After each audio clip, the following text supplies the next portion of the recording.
நாம் இந்த கொரப்ட் என்ற வார்த்தையை எளிதாக பயன்படுத்துகிறோம். இந்தியா கொரப்ட் என்று பேசுகிறோம். இது போன்றவை.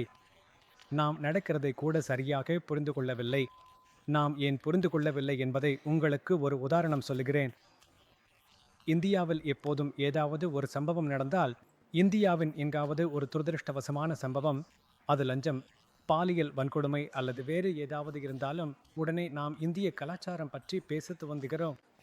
இந்தியா லஞ்சம் கொடுக்கும் நாடு, இது போன்றவை.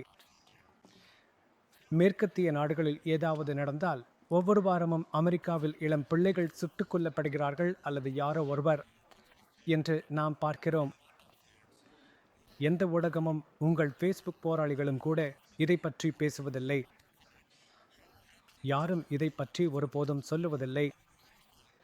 இந்தியாவில் ஏதாவது நடந்தால் உடனே நீங்கள் கலாச்சாரம் பற்றி பேச துவங்குகிறீர்கள். இதுதான் இந்து மதம் நம்மை கற்றுக் கொடுத்தது, தெரியுமா? ஏனெனில் எல்லா விதமான அரசியல் முறையான நடத்தை காரணமாக.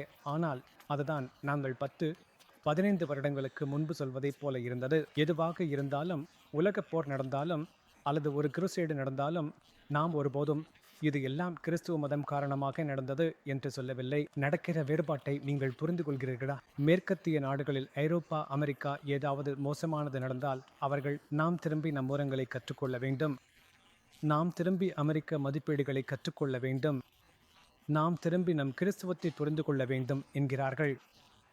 அதுவே எல்லா பிரச்சனைகளுக்கும் தீர்வாக இருக்கிறது. இந்தியாவில் ஏதாவது நடந்தால் நம்முடைய மூலங்களை பற்றி பேசுவதை மறந்துவிடுங்கள்.